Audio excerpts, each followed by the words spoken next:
In preparation for talking to you today, I attended an NASW audio conference, it was, on the changes in the NASW Code of Ethics. So show of hands, how many of you are social workers? Okay, so this is going to be very pertinent to social workers because our Code of Ethics is changing, and guess what? It's effective on New Year's Day in 2018. So January 1st, 2018, we've got some new regulations that are in place. So we got to be up to speed on this, right? Okay.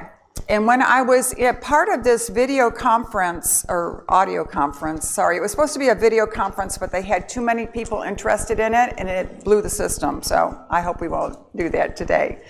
I actually was listening to one of my favorite ethics people, and it's Dr. Frederick Reamer. Anybody heard of Dr. Reamer? He's done so much work on ethics over the years. And Alan Barsky was also one of the presenters. So a little bit of history on the Code of Ethics. It was created in, can you imagine what year? When was the Code of Ethics created? It was when I first became a CSW in New York State, 1980. That's how I remember it. It was revised major in 1996. You probably know about that revision, and again, slight revisions in 2008. But now we have changed the Code of Ethics again, and we're going to talk about that. I do need audience participation. I don't want to do this by myself up here. And we'll get into that in a minute, but I just wanted to give you some of the background of what we're going to be talking about today. This is the first time I've presented it, so cut me some slack here. I'm not an expert on technology. A lot of the changes are about technology. There is another major change, and you know how we always talk about disability? Well, now in the Code of Ethics, they don't talk about disability, they talk about ability. So is that a good change? I think so. I really do think so. Since I have historically worked with individuals with disabilities, I want to talk about their abilities because I'm strength-based. If we look at our next slide, whoops, did I go the wrong way? Yes, sorry. This is our agenda, okay? So you know who I am. I know sort of who you are, but we're going to do an icebreaker that'll let me get to know you a little bit better. We're going to talk about definitions, key areas. The new NASW code items are coming early in our talk today, just so we can get to them all. We're going to talk about the GIF process, and that's an ethics resolution process. It's very easy to do. We're going to practice. We're going to discuss. We're going to talk about boundary issues. Boundaries, very important. Office ethics. Practice. We're going to practice some more, and then questions in your evaluation, which is important for you getting your CEUs. Okay, is that cool? We will have a break someplace in the middle. Okay, this is what I want you to do. Don't look at the handout in your folder, by the way. But this is the ice cream personality test, and I want you all to look at these different ice creams. We've got vanilla, chocolate, butter pecan, banana, strawberry, and chocolate chip. And I want you to pick your favorite ice cream. Can I know the brand? I will tell you part of the answer. If you are familiar with Edie's ice cream, there's another name for Edie's. I think it's Grand, maybe, ice cream. And this ice cream personality quiz, which is supposed to be scientifically based, was based on Edie's ice cream. So if you have just your favorite, I'm a Bluebell fan. Of course, I'm Texas. You know, just pick your favorite, regardless of brand, okay? So how many vanillas do we have? Raise your hand. A few vanillas, okay. If you look in your handouts, there is the key. Let me find my key, just a minute. It's in here someplace. So look at your key, and what does it say about vanilla? Can you see that? Vanilla, you are most likely to be compatible, vanilla. You are colorful, impulsive, a risk taker who sets high goals and has high expectations of yourself. Did you have that? Okay. You also enjoy close family relationships. You're gregarious and live a hectic life. Easily suggestible, expressive, idealistic, a private person. Your prototype is a lovelorn housewife. I don't know where that came from. Okay, how many chocolates do we have? Ooh, lots of chocolates. Okay. You are lively, creative, dramatic, charming, enthusiastic, and the life of the party. Wow. Chocolate fans enjoy being at the center of attention and can become bored with the usual routine. Seductive, well-dressed, extroverted, easily influenced, a follower, intuitive, enjoys intimate relationships. And the prototype is a feminine woman or a macho man. And again, I don't know where that came from. Butter pecan. How many butter pecans? I am a butter pecan. Okay. All right. Butter pecan is good for Texas also. I live in Granbury now, and they have a lot of pecans down there, so I like pecans. If you like butter pecan, you are orderly, perfectionistic, careful, detail-oriented, conscientious, ethical, oh good, and fiscally conservative. You're also competitive, aggressive in sports, which I don't play, and you're a take-charge type of personality, that's for sure. And the prototype is an executive or a secretary, maybe. How many banana ice creams do we have? This is kind of the one we don't get many, a couple out there. Okay, good, good. You're easygoing, well-adjusted, generous, honest, and empathetic. Your prototype is the perfect husband, wife, parent, or child. Is there a perfect husband, wife, parent, or child? I don't know. How many strawberries do we have? Our summer people. Strawberries. Okay, you are shy, yet emotionally robust. Skeptical, detail-oriented, opinionated, introverted, and self-critical. You're easily made to feel guilty, cranky, pessimistic, and have low self-esteem. I don't believe that. The prototype is bureaucrat or journalist. And then the last one, chocolate chip. How many chocolate chip fans do we have? Okay. Bluebell has come up with some very fancy chocolate chip flavors lately. So if you like chocolate chip, you are generous, competitive, and accomplished. You are charming in social situations, ambitious and competent, a visionary, a conqueror, enjoys being catered to, a go-getter, intolerant of defeat. Your prototype is an industry leader, and you're voted most likely to succeed in school. Oh my goodness. So what do you guys think? Are these pretty accurate?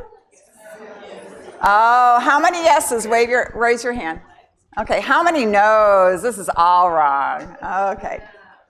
One of the reasons I do a little personality quiz before I teach ethics is that you have to know yourself very well in order to make ethical decisions.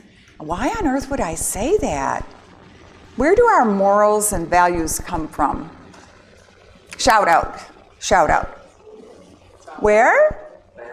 Family. Childhood. Experience. Culture. Those are all very good answers. A lot of our morals and ethical values come from when we are children. We are very influenced by the people around us. Do you all have a favorite family member that used to have sayings? My mother would say to me, Janet, that's my real name, Janet, and if I was not coloring on both sides of the paper, she would say, waste not, want not, and she would flip the paper over and she said, there, another clean slate to draw on.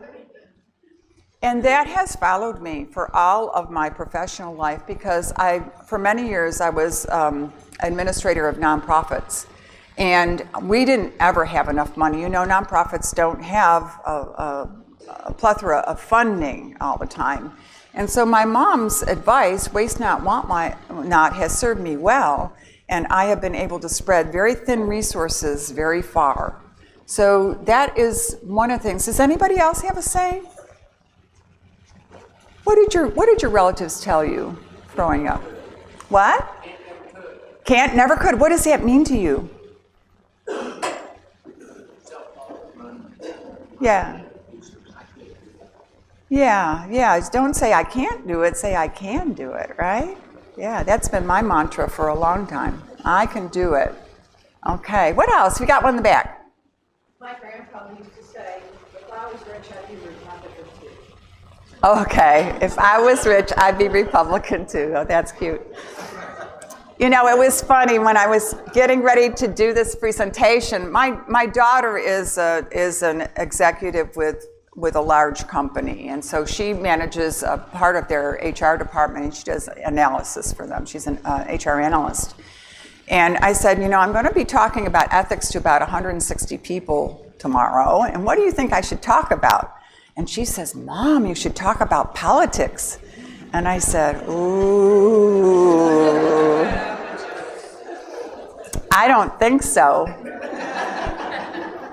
But I will tell you, as far as politics goes, make sure that you vote, and make sure that you are advocates for the things that you believe in. That is part of your code of ethics, is to be an advocate. Social workers must be advocates. And so, you know, our CHIP, our Children's Health Insurance Program, is in jeopardy right now. And so if you need something to advocate for, that's a good one. And I have written letters and talked to people and done all that I can to promote that program because it's helped so many children. I was working in Dallas when CHIP was first rolled out in Texas, and we were able to serve even children who were not documented. And we got a lot of services for a lot of kids back then who really needed it and really benefited from those services. Now we have different rules about who is eligible for CHIP, but it still is an excellent program for those people that don't qualify for Medicaid and don't have enough money to buy their own insurance. So remember that even though there's a lot of stuff going on politically, which I'm not going to talk about today, make sure that you keep a really, really good sense of what your advocacy role is. And please, everybody vote and encourage those around you to vote. That's our way of making change, okay? So that's all I'm going to say about politics. Don't tell my daughter. Okay, what is ethics, okay? And I always put this slide up because I like that dog. Now, that dog looks pretty ferocious, right? And I put that dog on there for a reason, because that is like a watchdog. So what is ethics? It's a standards of practice required by licensing boards. Okay, well, we know that. It's principles on which professionals function. And this is the clincher. If you fail to follow the code of ethics, it can discredit your profession and lead to disciplinary action. Okay, so that dog is the watchdog for our profession. Okay, and we want to keep our profession looking good, so we need to follow our code of ethics. So what are some ways that people often get in trouble with code of ethics? What are some ways? What? Boundary violations. Specifically, what's the number one boundary violation? Having sex with your clients is it. Confidentiality is number one. Having sex with clients is the second one, believe it or not. So you can't have sex with clients that are current clients or past clients. Just can't do that. So just don't do that. There's a lot of reasons not to. When clients come to us, I'm also a counselor, so I have a private practice, and I do counseling for Lena Pope Home. I'm also a professor at UT Arlington, if you didn't know that. I think you knew that. But one of the things that's very, very important is clients come to us when they're vulnerable. And when they're vulnerable, they need us to be very, very follow the rules, follow our ethics, and they can be very much victimized. And so we've got to be really careful with that when we're working with clients, okay? And I'm sure that none of us in here have done that, but don't do that. These are typical elements of codes of ethics. You don't discriminate. If you don't discriminate against what things? Shout out. What don't we discriminate against?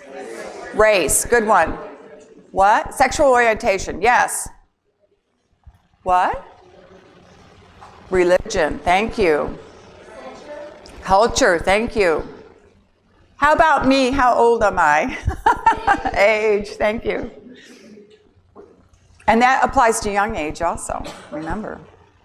We don't discriminate against, we're calling it ability now. So if you don't have a lot of ability in one area, we don't discriminate against that. We have to be real careful with that. So that's remember those things when you're working with folks. When I used to work with very young children, I worked with all sorts of people. I worked with very affluent people, I worked with middle class people, I worked with some very poor people. And one of the things that I had to be very careful about is to not discriminate based on socioeconomic status, okay? People with a lot of resources and a lot of ability to get services for their kids usually did. And ones that didn't have much had a harder time finding those things. So I had to make sure that everybody very even-handedly got what they needed. So sometimes people that don't have as many resources need a little extra help from us. You have to represent yourself properly. And when I was being introduced as Dr. Jan, I had to laugh internally, because one of the things that I will never represent myself as is a sex therapist. I count on Dr. Ruth, who's a nurse, to do that. I don't need to do that. But when I heard Dr. Jan, I said, oh, please do not confuse me with Dr. Ruth, because I don't do that. There are certain things that we don't do. I don't do a lot of addiction counseling. It's just something that I'm not real well trained in. I've done it, I can do it, I'm not as competent as other people, so if I got somebody whose major diagnosis was addiction issues, I would refer them to somebody who is an expert.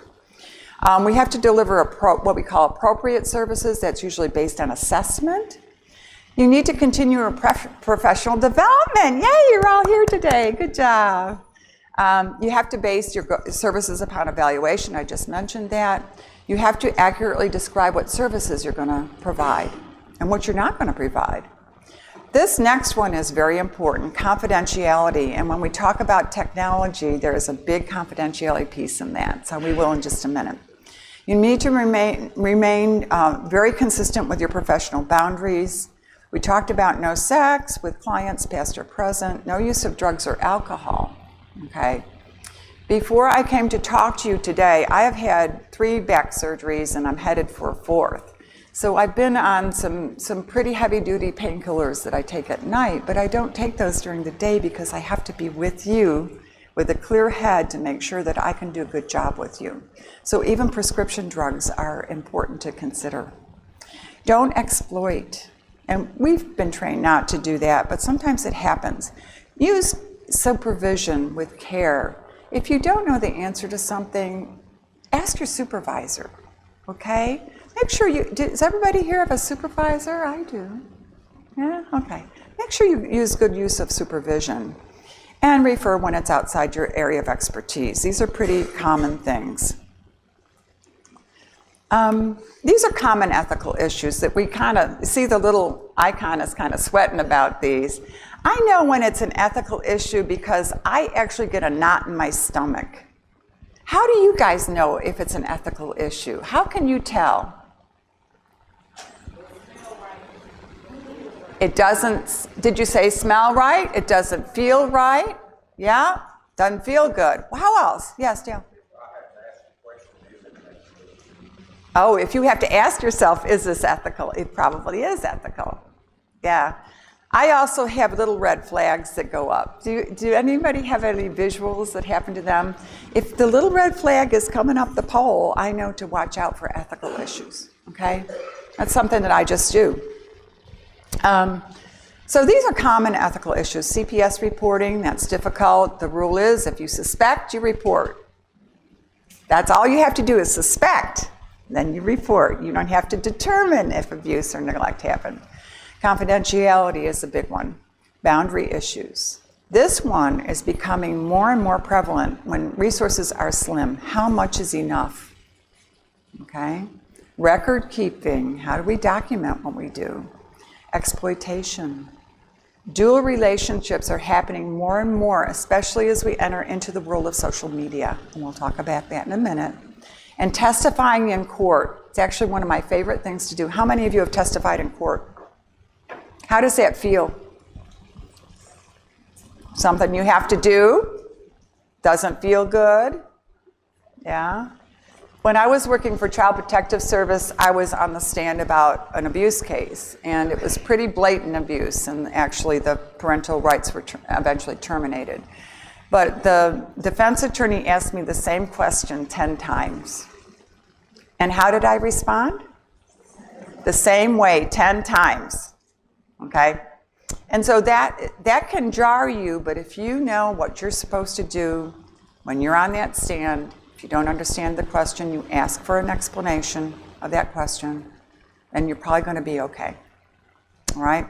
So I kind of let that go when I'm on the stand. I was in a very messy case a couple years ago, and I was on the stand for 2 hours. That's a long time. Yeah. But it was good, and it was actually a jury trial, which was a little bit different for me. First time I've been before a jury trial. So it was a little bit different, but it was funny because the judge leaned over to me. He says, "You're really good at this." He said, "How did you learn to do this?" I said, "Well, I've been doing it since I'm 21 years old." So, and I didn't tell him how old I was because I'm very old. Okay, I think my helper in the back, there's a video clip that I'd like to play because ethics is a part of our life every day.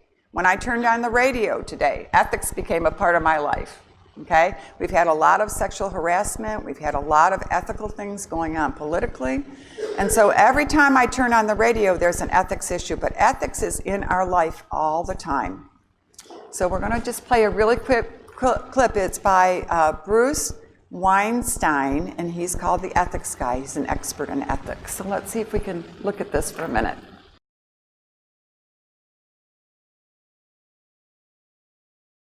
So we were talking about changing the word loving to caring.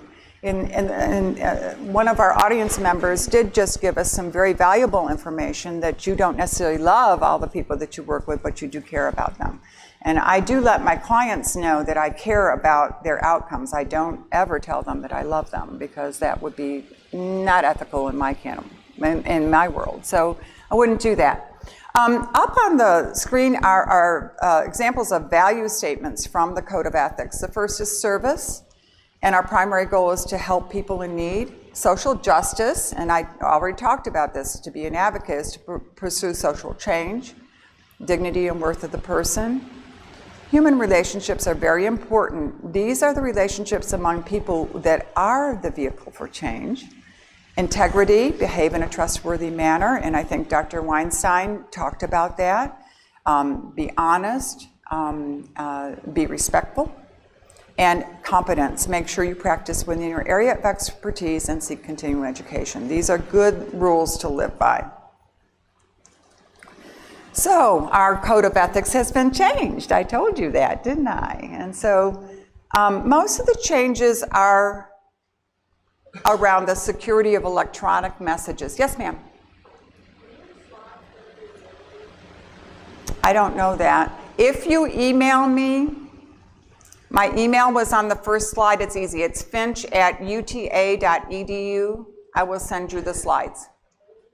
Okay, we're going to go through the document. We're actually going to read the changes, and I have prizes involved here, so this is a good thing. But we're going to do that in just a second. Thank you, though, for putting it there. So you do have a link with all the changes. We decided, since we had such a large group today, not to print them out. So it's actually better to have an electronic copy. You can print it if you choose, but it's about 25 pages long. It's pretty long.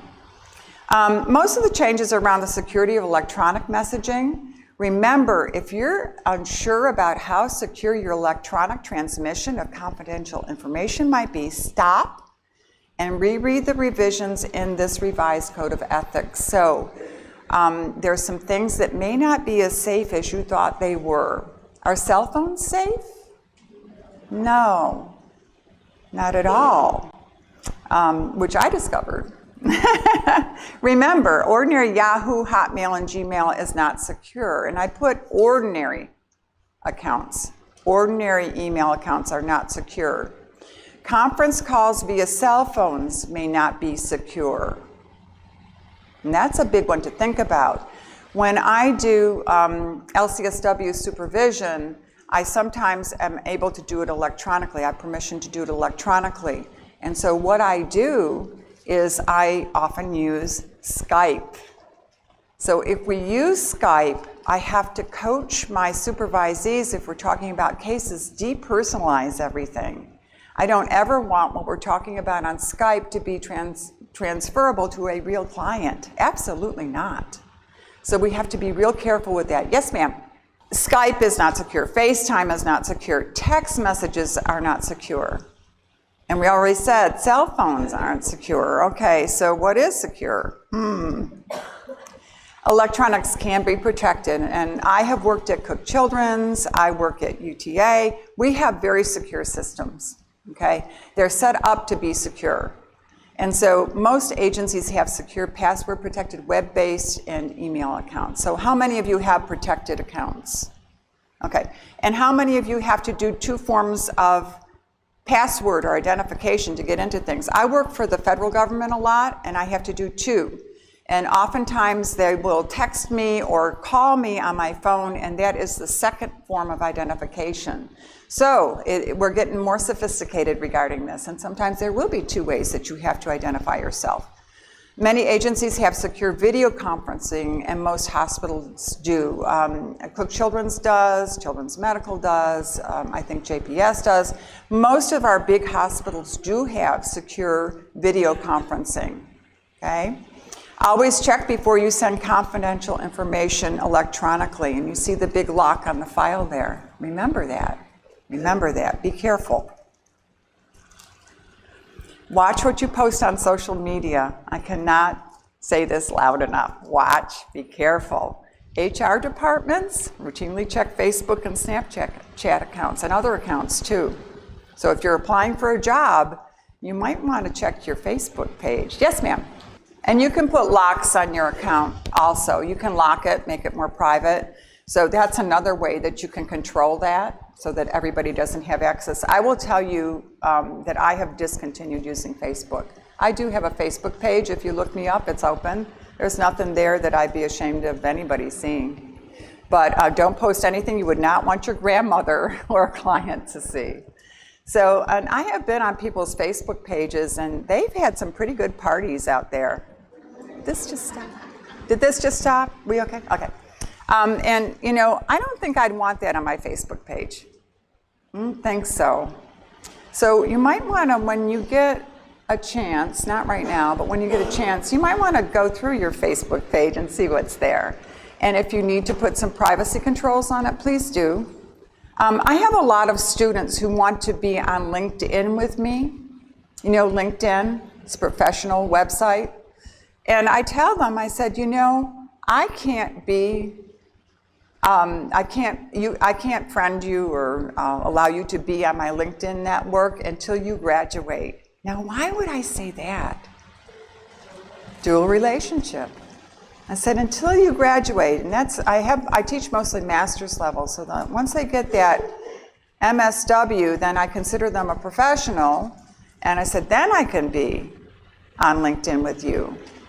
I have clients that want me to be on their on Facebook with them. Absolutely not. No, no, no, no.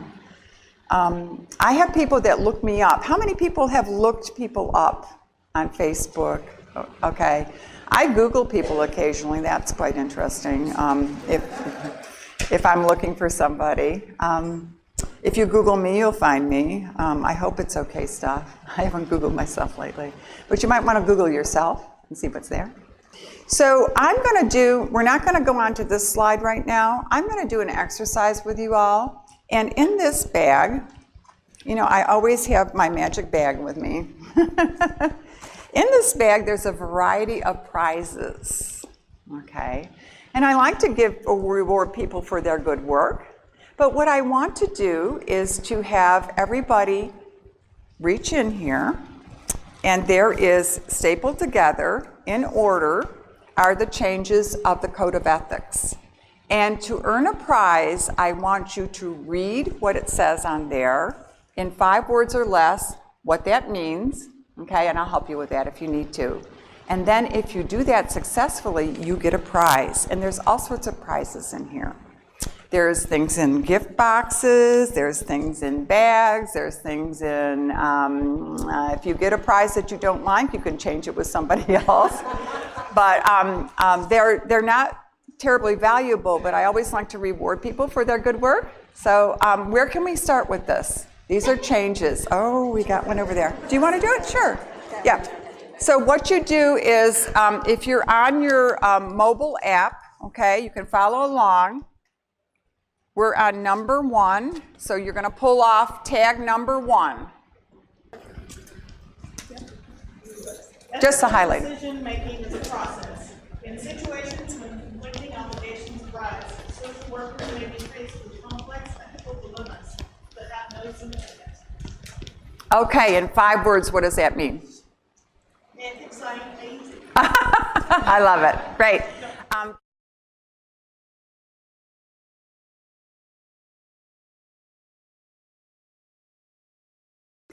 Whether they occur in person, and this is new, or with the use of technology. Okay, so remember that. Then the next part, let me help you a little bit. These are what is defined as technically assisted social work services. Include, can you pick it up there? Wow, that was a long one, wasn't it? So in 5 words, what did that say?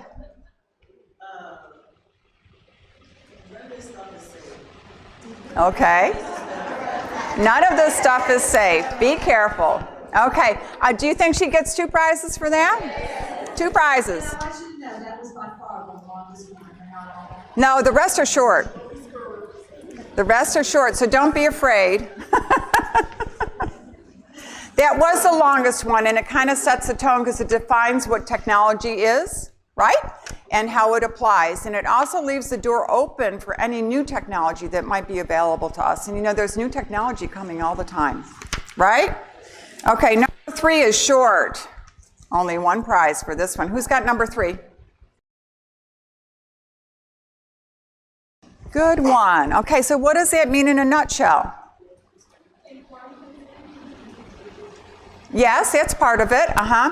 Do your agencies have policy about the use of technology? Raise your hands if your agencies do.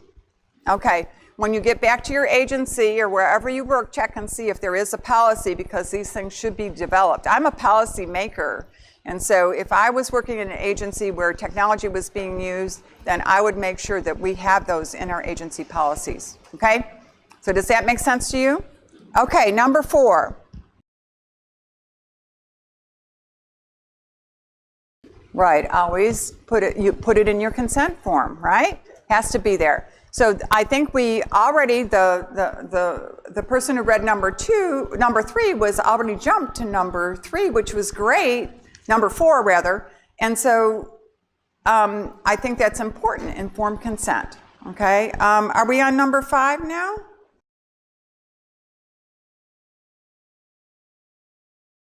Okay, if you're working at a nursing home with people who are 90 years or over, do you need to pay attention to this? Absolutely. If you're working with very, very young children, most young kids know how to do technology, don't they? But I worry about some of our folks that haven't been exposed to it. How many of you were raised on computers, by the way? Raise your hand. Raised on them. Not me. Okay, so you've always had computers in your life, but I didn't have a computer until I was in my 30s.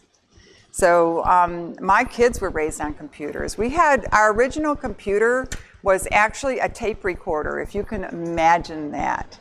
And I would get on a computer and I'm trying to do some word processing, and I would get this run error sign. And every time I got the run error sign, I would start to cry.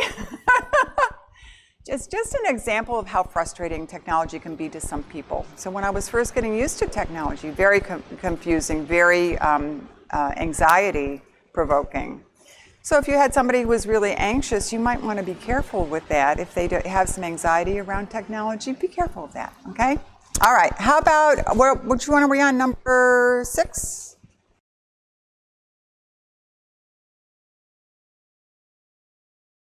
It's been there. I don't think this is particularly new. I mean, my agency always had video or photograph consent. Most agencies have this in place, but remember it applies to technology in general now. Okay, number 7.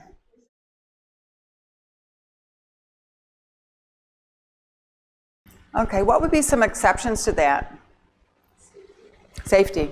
If it's safety, if it's a 911 emergency, no, you don't have to abide by that. You know, there's one of the things about Texas is that we are not like California. And I will say that with a smile. I don't think I want to live in California right now for fear that I would burn up in a fire. But one of the things that California's always had is the Tarasoff rule, where you had, the rule was that you can protect the client from harm, but you can also protect others from harm. We do not have that in Texas. But our code of ethics is leaning toward that. So I just want you to be aware of that. There may be some changes for us in that department, okay? All right. Number 8.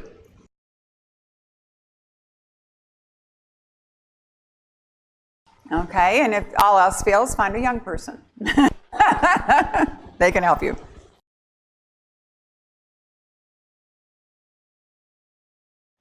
Okay, so if you're reporting child abuse or neglect on CPS's electronic system, is that okay? Yeah, that's okay. You have to report that. You can do it by phone if you want to, but you can do it electronically. I usually do it electronically. It's just a little bit easier for me. There's other instances of this that are important. We all have to follow HIPAA. HIPAA and FERPA. I have to follow FERPA also because I work for an educational facility. So those are acronyms. This is not a HIPAA training or a FERPA training, but I just want you to be aware of them because that may impact your work. HIPAA, FERPA, okay? Number 9.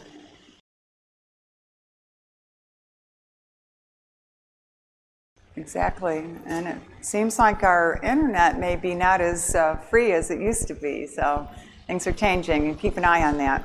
There's some changes happening. Okay, where are we, number 9? Oh, number 11, okay. Want to read number 11?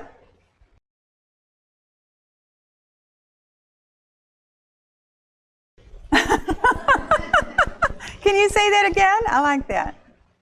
Facebook, don't. What did you say? No, what you said. What you said, yeah. Don't be that friendly. Okay. All right. Don't be befriending people. All right. Number 12. When I'm doing counseling services, I always describe my background to people, and 9 times out of 10 lately, I've been interrupted by people that I'm providing counseling services for because they've already looked me up and say, they can tell me exactly what my background is. And I said, oh, wow, I hope we haven't forgotten any parts here, and so I'll just give a small rendition, but people do look you up. So be careful with that, what's out there, okay? Where's my number 13? Oh, lucky number 13.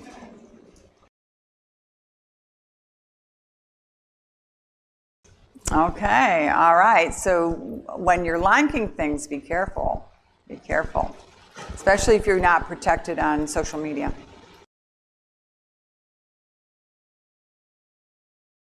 There you go. It's the same message over and over again, isn't it? Yeah. They want to make sure you heard it.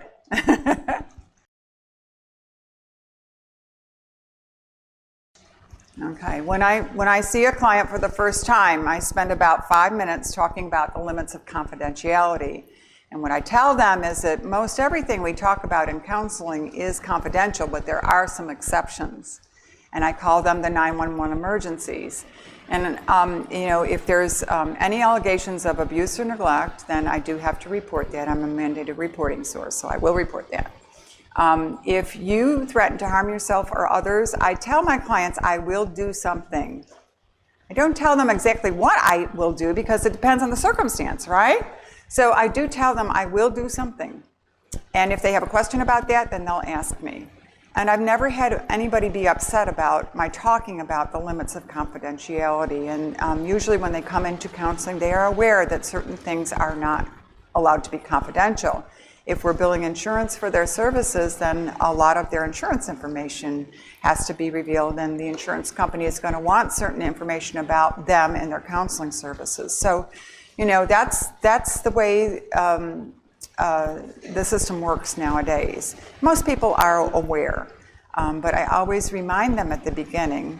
And then if I do have to disclose something, then I say, remember when we first got together, we had that little chat about confidentiality and what was confidential and what wasn't, and do you remember that I told you that I'm a mandated reporting source for abuse and neglect? What you described to me is reportable, and I will report that. Okay, very simply. You do not have to disclose to clients that you're reporting abuse or neglect. I will tell you that.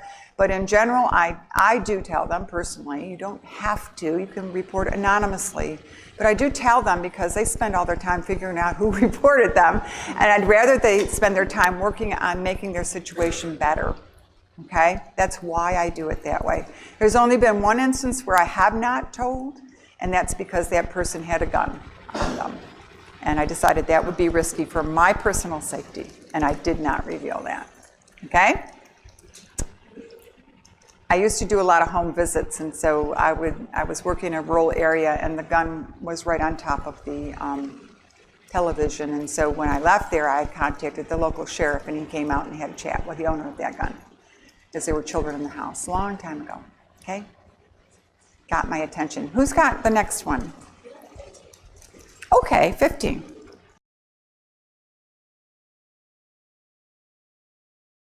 Let me do 15A. Okay, social workers should protect the confidentiality of all information contained in the course of professional service. And this goes on to talk about imminent harm to a client or others. So it's that others is in there. Again, we need to get consent for that if it's possible, but if it's a 911 emergency, then that kind of goes out the window. So a lot of people, I used to work at Cook Children's, and I was doing some consent forms for them, informed consent forms. And part of my consent form was that I would report anything that was harm to self or others, okay? And they made me take out or others, because in Texas, that is not our law right now, okay? But our code of ethics says something different, so we've got a little disconnect here, don't we? Okay? So make sure you go back and look at your agency policy about this, and there should be a policy about disclosure of this kind of information in an emergency situation of harm to self or others. Usually we're pretty covered with harm to self, but it's harm to others, it's a sticky wicket. And I'm bringing this up because it will be an issue in the state of Texas, okay? And so our code of ethics says something different than our state law does, so keep an eye on this because there may be some law changes. I don't know what's going to happen with this one. But follow your agency policy. And I always, if I tell my clients if they are making statements of harm to themselves or others, I will do something, I stick by that. I will do something, you know. I don't tell them the details of what I might do because it might mean that I just talk to them about it or develop a safety plan, or I may need to call someone, okay? Yes?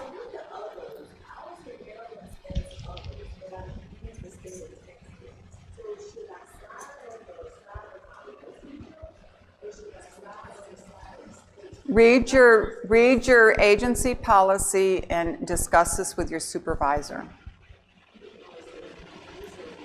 If you're in private practice, you're going to have to research your state laws, but it's not in our state law. Yes? And like the jurisprudence would, I guess, apply in that situation, like you have to abide by like whatever area initiative. Yeah. If you're in a state-funded program, you may already have some policies regarding that you have to follow, okay? It's kind of a very murky area right now in Texas, and I'm just waiting to see how they resolve it. But I'm pretty much covered when I tell my clients that I will do something if you make statements of harm to self or others. I will do something. I'll tell you what I'm going to do after you say it, but I'm not going to say it at the moment because I don't know what it might be. Because ethics a lot depends on the situation, does it not? And there may be 4 or 5 different ethical responses to a situation. So I've got some latitude there to make choices in that area, okay? All right, let's do one more from the audience. Does anybody have 16? Okay, let's do 2 more from the audience, and then we're going to take a break. Number 16, who's got 16? Just the highlighted area. Okay, so we're talking about the right to confidentiality and the protection of confidentiality. Okay, very good. So he gets a prize. And we've got one more, number 17. Okay, so that's a part that you didn't have in your statement, but it's very important to know that. Encryption, I told you about the double passwords. It's important to know those. Okay, you did a great job. Round of applause, you all. Yay! I know this is hard stuff. I know this is very hard to do. It's a Friday, and it's right before Christmas, right? Right before the holidays.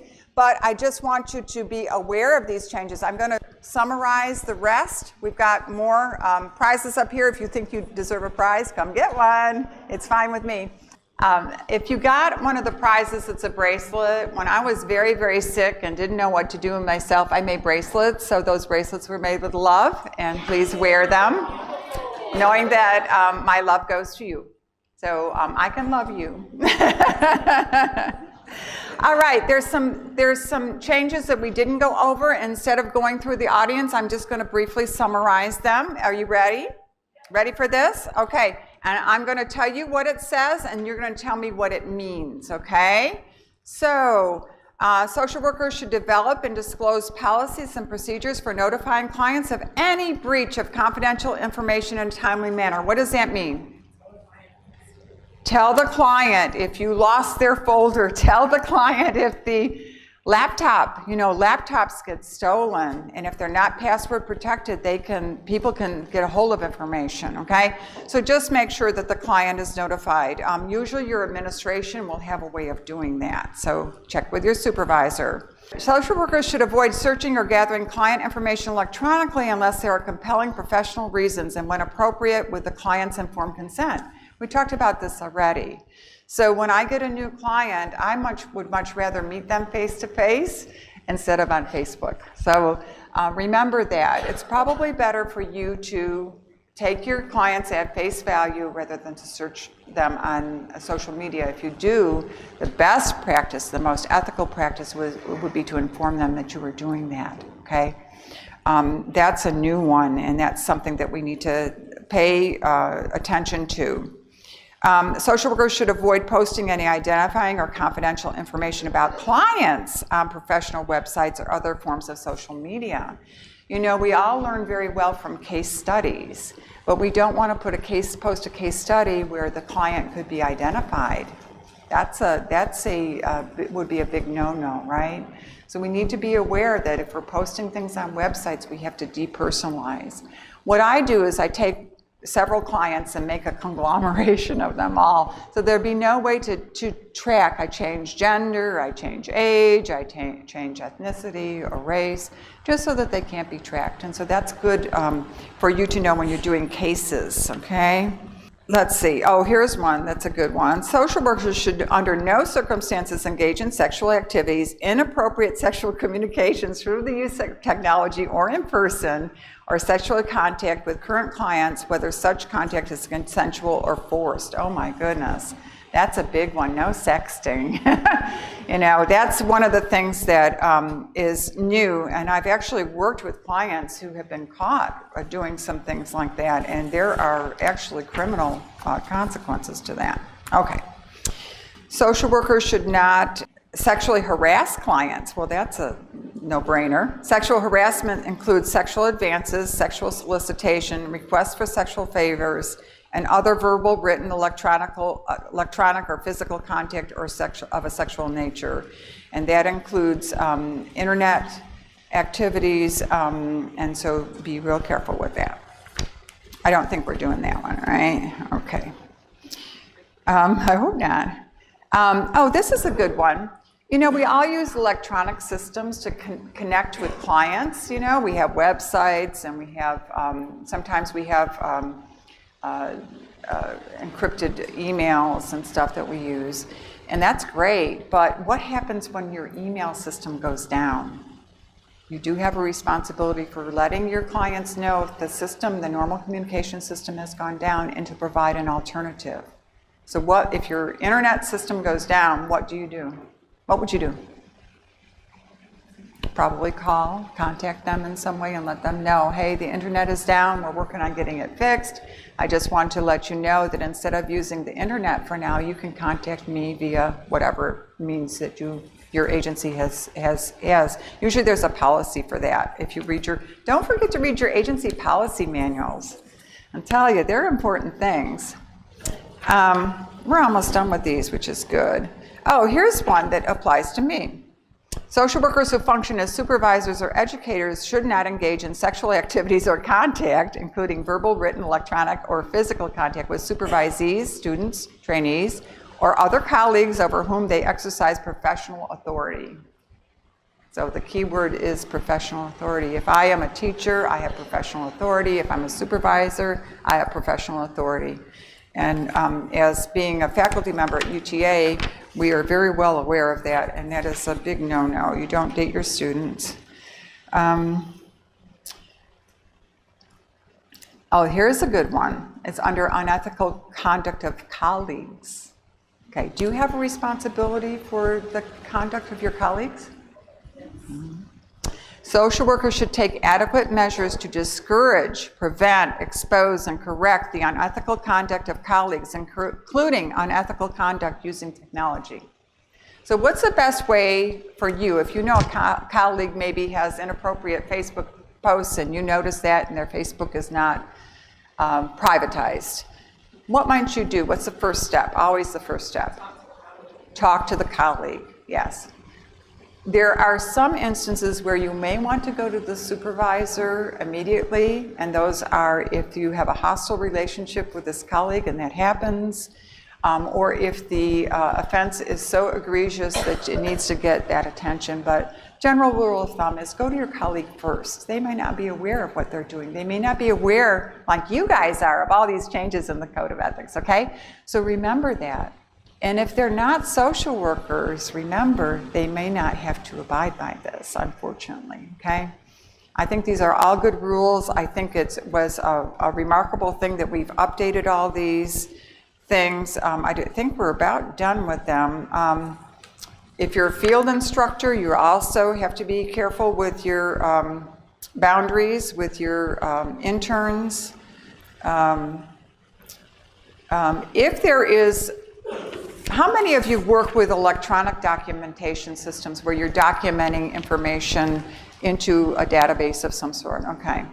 How easy is it to change your entry? It's pretty easy. Does your system keep a record of what you're deleting? Okay. Some systems do. Okay? So make sure you understand how it is appropriate to make corrections, because we make mistakes. I make typos all the time, and I don't like typos in my progress notes, so I like to go back and fix them. Okay? If it's a serious content issue, you may want to check with your supervisor and understand how that needs to be corrected. Okay? I'm just telling you. We all make mistakes, right? We're human? Yeah? Okay, good. How long do we keep records? Do you know? 7 years. What if it's for children? 7 years past their 18th birthday. So 17 years past the time when they become an adult. That's the general rule of thumb, okay? And we like to keep the records on children for longer. Why do you think that is? Why? I don't hear any answers. Stuff can come back up later, you know, while they're still alive. Things could come up Share later, that we might need to know. Okay. No statute of limitations in sexual abuse, so that can go file later. Okay, so because there's, did you say no statute of limitations? A lot of states are moving to no statute of limitations, and moving to run that longer because there are adults that have PTSD related to sexual abuse. Okay, so things like sexual abuse, the statute of limitations is been eliminated in some states. What is it in Texas, do we know? I thought it was 7 years, but I'm not sure. Yeah, if it moves towards that, like you're saying with the Parasoft,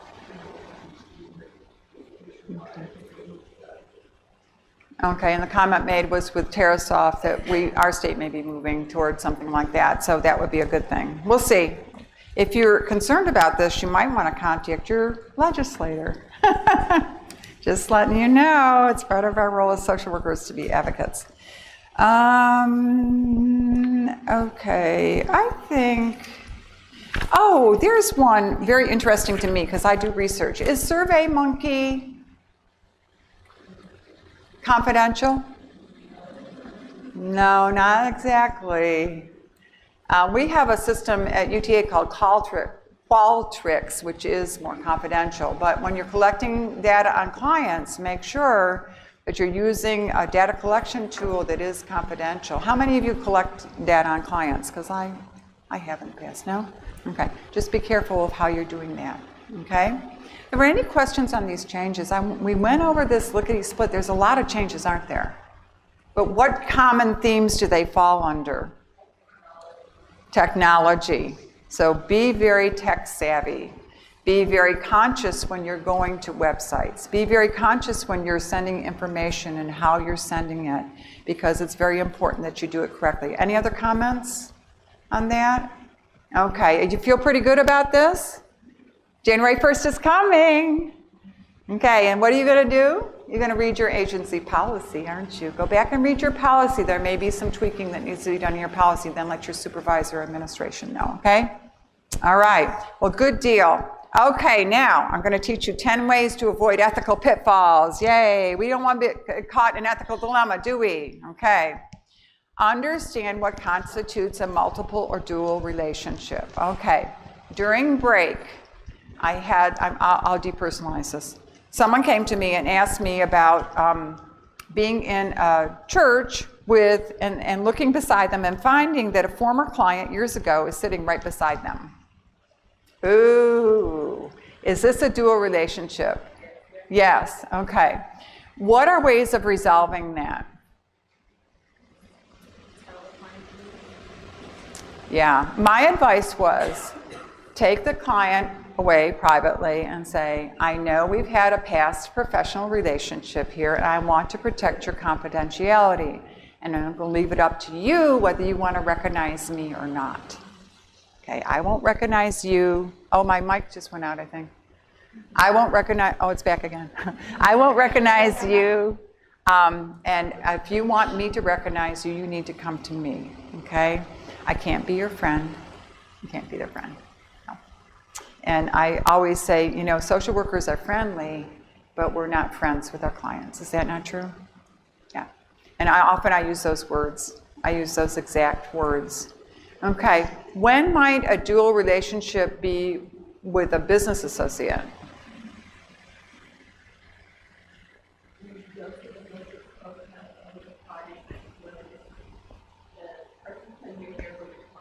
There you go. When you go to the hair salon and the person doing your hair is a former client. So how do you handle that? Go to a different place, okay. You can have the same conversation that I talked about earlier with that person, right? Privately. Yeah. What else? Stop doing your hair. That happens to me as a professional, but I wasn't familiar with the client's expectancy. It wasn't after she gave me the very Yeah. Yeah, she discovered it then, yeah. And that's when, if you're in private, you can have that conversation. Yeah, that's a good one. Very good example.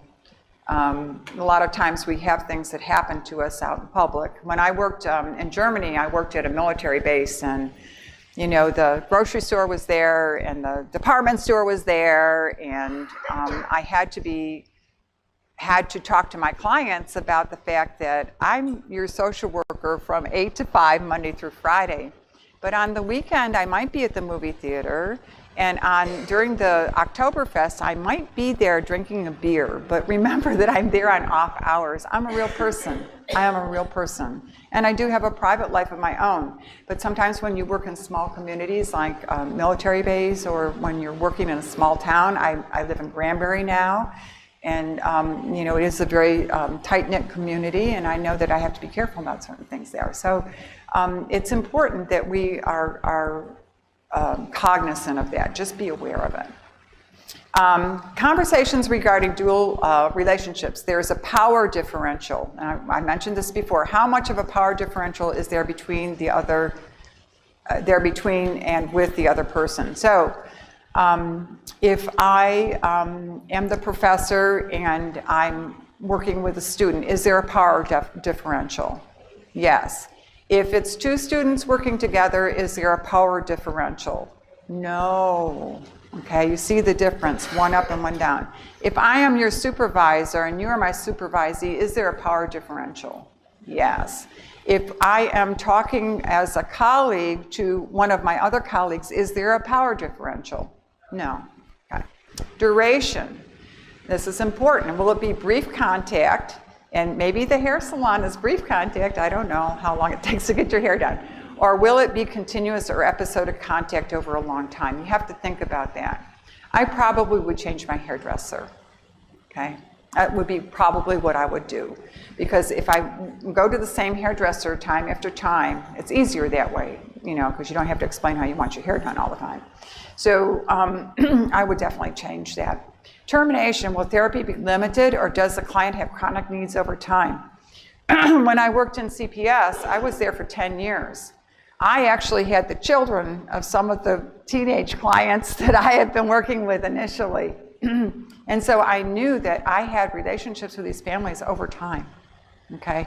So you have to take that into consideration too about dual relationships. So when those kids come to me and they say, will you buy my Girl Scout cookies? And I really want to buy those Girl Scout cookies, but what I tell them is, you know, I'm so glad you're a Girl Scout and raising money for Girl Scouts, but if I buy cookies from you, I have to buy cookies from everybody, and I really can't do that. So I'll tell you what, when I see the Girl Scouts at the Kroger, I'm going to buy Girl Scout cookies from them and support your organization. And usually they walk away with a smile, though they didn't get the sale. All of you have been approached by people selling things, right? Okay, so be careful with that. So we do have some programs that are involving peers in the administration of services, and we encourage clients to become volunteers because it helps them. You have to be very careful in those relationships, and so if you have been the counselor for one of those people, I would just advise you to have a conversation with them and check your agency policy because there might be something in there that will help you, okay? That isn't a real easy answer, but it really depends on the situation, okay? If you have continual contact with this person, then I certainly would have the conversation. We've had a different relationship in the past. When I work with you at the agency, it is here for just doing the work of our agency. You know, it's not going back and being your counselor again. Okay, that's a different role with you. So that keeps your boundaries a little bit straighter, okay? I hope that helps. All right. Oops, I pressed the wrong button. Ooh. Okay. Remember, mental health issues can be long or short term, and I don't know if you can see that, but this is a very, very interesting little slide because it talks about poverty is the bubble at the left, and then as you go toward the right and down, that talks about mental health issues.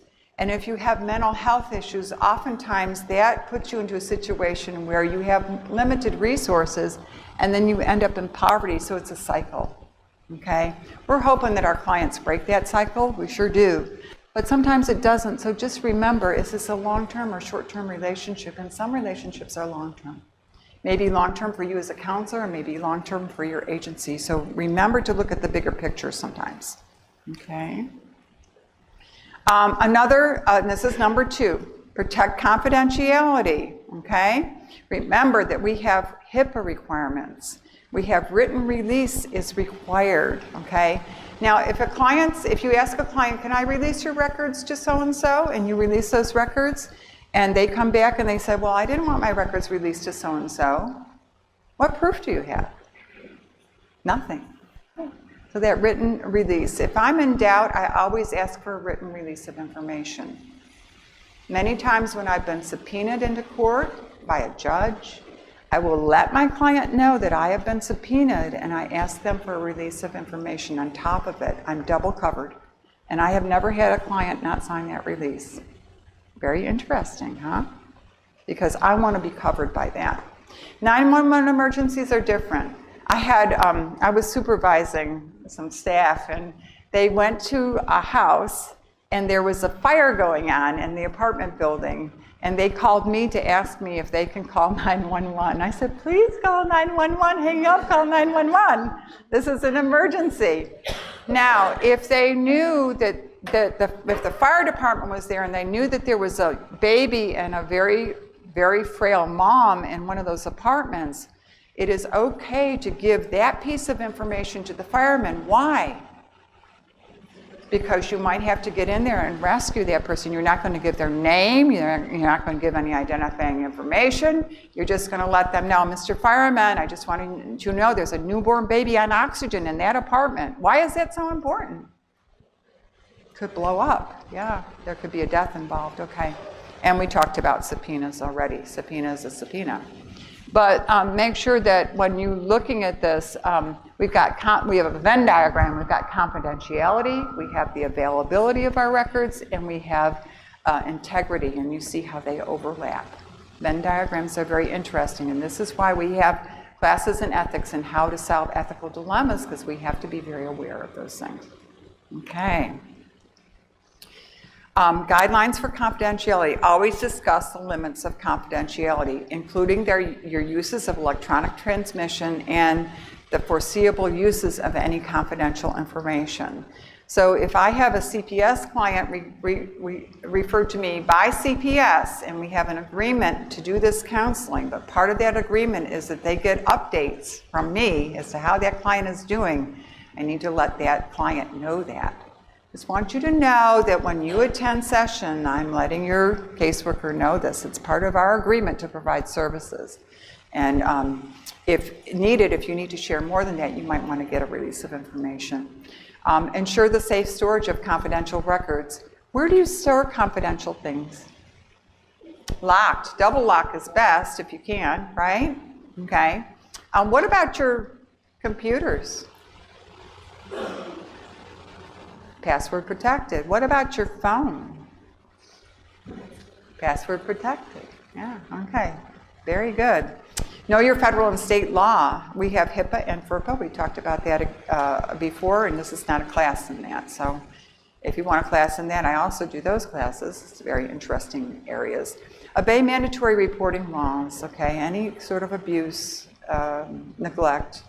Also, look again at your agency policy and procedure.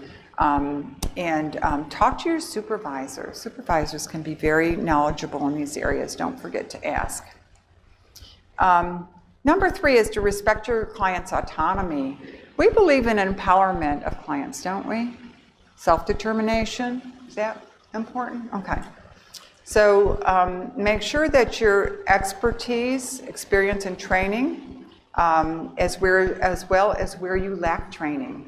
And so if you don't have the training to serve that client, make sure you refer that client to somebody who does. Always estimate the length of therapy. When I have clients come to me, I tell them, usually we start off with about 8 to 10 sessions. How is that okay for you? That means I want to see you weekly for 8 weeks. Can you do that? Important to get that out there, right? Because clients need to know that. Make sure that you have alternative treatment or service approaches. If the client isn't working out with you and says that, I want a different counselor, make sure you've got a way to do that, okay? And make sure you always discuss the cost of treatment. How many of you work in places where you have sliding fee scales? I do. And that's kind of tricky because it's based usually on income. And make sure you're following your agency policy regarding that. This is a funny one. We've got group discount therapy. That looks like a brawl happening, huh? Know your supervisory responsibilities, if any. And so is this person supervising the group therapy? No, this person looks like a Freudian analyst, psychoanalyst there, sitting in the chair with a notebook, right? And look at what's happening in the group. If you're doing a group, you do have responsibilities to that group, okay? Guidelines for supervisors. Oh, there's a lot of them here. Make sure that you provide feedback, okay? And you start it at the very beginning of supervision. If you have a good relationship with your supervisees, guess what? Life goes so much better. I always had an open door policy. I may have a line at the door, but my door was always open when I'm a supervisor. When I supervise LCSW, people who are trying to get their LCSW, I have open communication with them. They can call me, they can text me, we can discuss things via email. They can meet with me. I leave that door open for them to contact me, and they do. And we have some very good consultation going that way, and they learn a lot that way. Outline the nature and structure of the supervisory relationship in writing before you begin. So when I do LCSW supervision, I have a written agreement. I'll do this, you have to do this, okay? And it's written, and they sign it, and I sign it. That is my contract with them. Document their experience with the supervisees, including supervision dates. So document what you do. I always keep documentation of what I'm doing. Explain to patients that the therapist is in training, if there is a therapist in training, and give clients the name of the supervisor. And I've been a supervisor of interns. How many of you supervise interns in here? I know there's some in here, yeah. Okay, so make sure that when that intern is providing services, make sure that you've got a connection there made, that if there's any questions, you know that you're available to that client. Avoid delegating work to people who have multiple relationships with the client that would lead likely to harm or the supervisor's loss of objectivity. For example, avoid using a non-English speaking person's spouse as a translator or a child as a translator. You're playing with fire. Make sure that you have a way of getting that translation done that is ethical. How many times, there's been many times when I've been out on a home visit and I didn't speak the language at hand and I used the people around me to get the point across. But the next visit, I make sure I've got somebody with me that is an interpreter that can interpret. And that goes for things like sign language, for all the different languages of the people that we work with. And if we can't do it, having an interpreter with us, we can do it electronically. And I know that at Cook Children's, they used to use a blue phone, which was the interpreting service. And they could handle almost any language in the world. It was amazing. So make sure that you check out the resources that your agency has. Identify your client and role in couples therapy. This is where a lot of ethical issues arise, is in couples therapy. For example, when one partner wants a better marriage, but the other wants a painless divorce, is there an ethical issue here? Probably. Clinicians should clarify at the beginning that they cannot decide whether the couple should stay together or offer expert opinions later on or during a divorce suit. So if you've got couples coming to you for counseling, make sure you lay out the ground rules. And a lot of times I will have couples in therapy and they actually do need individual counseling. I make sure that they go to their own individual counselor, not me, because there's an inherent conflict of interest there, okay? That's where a lot of complaints come, so be careful with that. Identify as an advocate or not. For example, court-appointed evaluators should express well-balanced objective opinions, not advocating for one side or the other. So if you're doing a court-ordered home study, you have to provide a well-balanced approach, right? You can't be on one side or the other, am I right? Okay.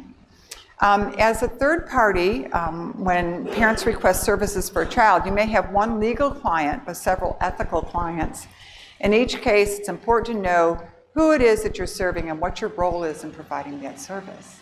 So can you be the therapist for all those people, or is there just one legal client that you have? So be careful with that. It gets tricky, especially if you work with young children and families. It can be very tricky.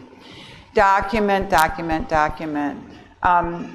Always make sure that you identify your dates of service, fees that are involved, your diagnostic impressions. Make sure you document phone calls and out-of-office contacts.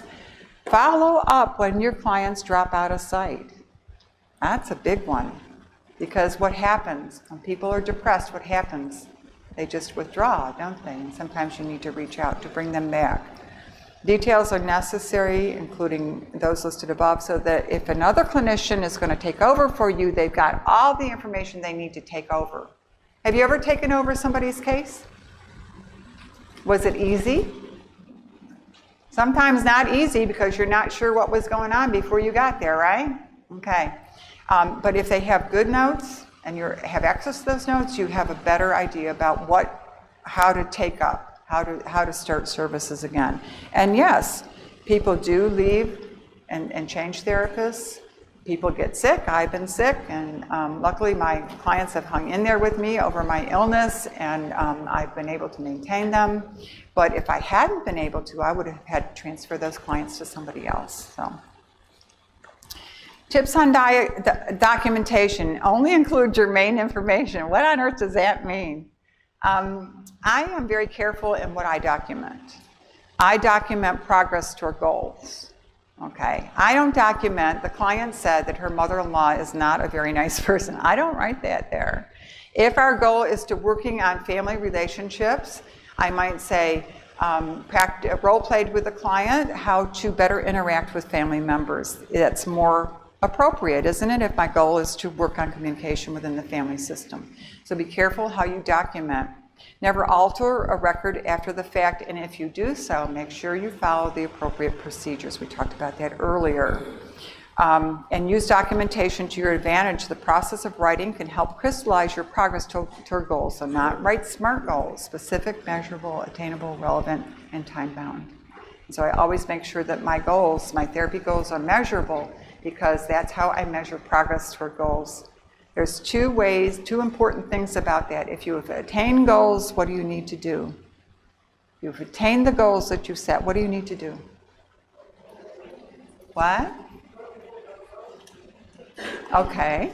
See if there's any other goals that need to be worked on. But if you've accomplished all the goals and the client is content with the services that provided, you terminate, right? Because it's unethical. I have had a client who I served for about a year, and she really didn't need services. I saw her every other week for 12 months, and at the end of 12 months, we have been working on self-esteem. She had some phobias we worked on, and by the end of that 12 months of sessions, that was 24 sessions, she had accomplished a lot. And I asked her, I said, you know what? I think it's time for us to think about terminating our therapeutic relationship. And she said, what does that mean? I said, well, we can kind of phase you out of coming to see me. And she said, no, I don't want that. And I said, okay, well, let's talk about that. And so she was a minor, and I pulled her mom in, and we were able to set up another goal. We worked on that goal, and she accomplished that goal. And at the end of accomplishing that goal, she knew what was coming. And again, I said, we accomplished this goal, and so it's time for us to not see each other anymore. You've done a good job. You're graduating from counseling. It's a good thing, try to promote a positive attitude about it. And she agreed, and she was ready. So sometimes we have clients that want to stay with us, but it isn't ethical to continue if we've reached the goals. Does that make sense to you? Okay. We all want to be loved, right? Number 7 is to practice only where you have expertise. We talked about this one already. Know when to terminate. We just talked about this. Stick to the evidence if court appointed or called as an expert witness. So when you're called as an expert witness, make sure that you are an expert in that area. I am an expert in child welfare. I am an expert in child development, and that is very well credentialed. I'm an expert in family relationships, and that's very well credentialed. If you don't have an area of expertise, when somebody asks you to be an expert, say, no, I'm not actually an expert in that area, so be careful with that. If you are an expert, make sure that you're using evidence-based assessments, okay? Make sure the assessment tools are valid and reliable. Make sure that we make recommendations based on assessment results, and make sure that we clearly indicate what is based on observation or on professional opinion. And usually we don't include professional opinion unless we're asked, okay? So that is the guidance there. Number 10, bill only for services you have provided using correct procedure codes. Do you know that social workers in private practice have ended up in jail because they didn't bill correctly? Can you imagine that? It's true. Don't mess with Medicaid, don't mess with Medicare, because you will, if you violate their rules, you have a chance of being incarcerated. Ooh, so be careful with that one. Okay, we talked about this one, the 5 ethical principles. Do no harm, make things better, respect others, be fair, be caring. And you see I changed that be loving to be caring. Okay, I did change it. So Dr. Weinstein, I changed something here. The ethics guy, I don't know how he'd respond to that, but I did that for a reason. Usually I have loving in parentheses because I don't think that's appropriate for social workers. If you're unsure, before you act, ask, okay? Ask, is this legal? Oh, that's a big question. Is this against company policy or my code of ethics? Ask. And if you're not sure, go back to your code of ethics. Go back to your agency policy. Could the action cause loss or harm to anyone? I always ask that question to myself. If everyone I knew saw me, would I feel comfortable? How would I feel if this were reported on the 6 o'clock news? Okay, so I'll tell you a little story. When I was a very wet behind the ears CPS worker, I had a bachelor's degree in anthropology, okay? I had been on the job for about a year. I was on emergency coverage, and lo and behold, the TV station got a hold of my number and called me about a particular client. What they were saying that they knew was wrong, and inadvertently I corrected something they said, and guess what? It appeared on the news. Don't talk to reporters. I learned that very early in my career. I got hauled before everybody in the agency. My face was very red. I did it very innocently. It was about midnight 30 when they called. You know how that happens, emergency coverage. I don't know if all my brain cells were engaged, probably not. But be very careful. If they say they're representing the news, make sure you follow your agency policy about interfacing with the media, okay? Don't do what I did. I made a mistake. You know, my rule of thumb about gifts are, if you know the holiday season is coming, I always talk to my clients about gifts. And what I tell them is this: I would love if you could share a picture of your child, and I will keep that confidential, okay? We can't post it on our bulletin boards, okay? That's a violation of confidentiality. If your child or you make me a card, a personal card, or you give me something that's not of significant value, less than, there are different rules for different professions, but I usually say less than $10, that's okay. But I would rather that you do something else with your money, and usually I direct them toward a charity. You could give to this charity donating in our agency's name. That's the safest way to do it. So I give them information before the season approaches. If I get a very valuable gift, I just very frankly tell them we have an agency policy that does not allow me to accept this gift. So I appreciate the intention. I know that you are very thankful for things that have happened because of your involvement in this agency, but I cannot accept this. And that is a good standard rule of thumb. Go back to your agency policy. Your agency should have a policy. Does that help you at all? Okay, good. That comes up around. When I was ECI program director, I put in the parent newsletter, please do not give large gifts to your worker that comes to your home every week. You know, please don't do that. Instead, give it to our ECI fund so we can help some of those families that don't have toys for the holidays or don't have essentials like formula, because we use this money to help them. And I give them a way of giving, and that makes them usually pretty happy. If it's something that a child has done for you, don't give it back. Usually they're doing little pictures or they're making you a card. I have kept cards over the years. I have a file that I keep that, locked cabinet, and it's got all these things from kids have given me.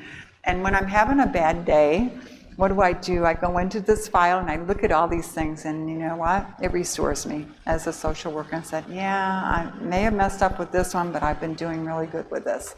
And so that's one thing that I do. I do keep some of them because they're very, very personal, but I keep them where the confidentiality of the information is preserved, okay? All right, don't put them on your Facebook page, okay? All right, I think we know that one. Remember, the reputation of 1,000 years may be determined by the conduct of 1 hour. And I would say 1 minute. Because what happened to me, as I described to you, when I was very wet behind the ears, 1 minute happened to me, 1 minute. And I had a lot of people to report to about that. And did I learn my lesson? Did I do it again? Learn my lesson. Sometimes we learn ethics best by when ethics goes wrong. Right? All right. Okay, now we're going to have some fun, and you're going to work.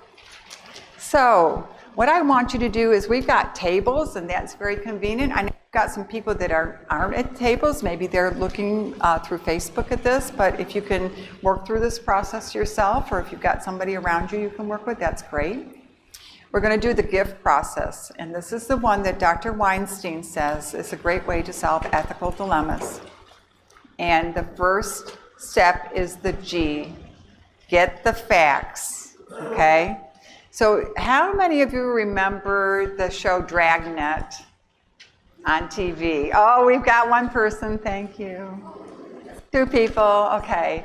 And Sergeant Friday had a very deep voice, and I'll try to do an imitation. I'm not good at this. And he would say, just the facts, ma'am. That's what he would say. And I always remembered that. So remember Sergeant Friday, get the facts, okay? So I'm going to give you some ethical dilemmas in a minute to work on, okay? But what I want you to do is to make sure that you get the facts first. If the facts aren't in the scenarios I gave you, you have my permission to make up the facts, okay? All right, and we're going to have some groups report out on different questions, so make sure you're paying attention to this process. I'm going to leave the slide up so you can have the 4 steps. The next one is I. And you need to identify any values and ethical principles. And so what am I going to refer you back to? Your code of ethics and your agency policy. Identify those things. What does your gut say? Every time that I have not listened to my gut, I've gone wrong. Okay? Now, I don't just react to my gut. I think through what my gut is saying, okay? But sometimes your intuition is very good. Your first thoughts, make sure you investigate them. When I get the knot in my stomach, I know it's an ethical issue. When I see the red flag going up, I know, and it starts to wave, I know, okay, ethics, think about ethics. And so identify the principles. It could be confidentiality, it could be use of technology, it could be use of social media, it could be dual relationship, many different things. So make sure you identify the ethical principle, and I want you to actually write that down when you do the exercises. The F is one that, as I said, when you have an ethical situation, there may be many options. And so what I want you to do is to find options. 2 or 3 would be great. I don't expect you to have a long laundry list of them. If you've got the time and want to do it, you can.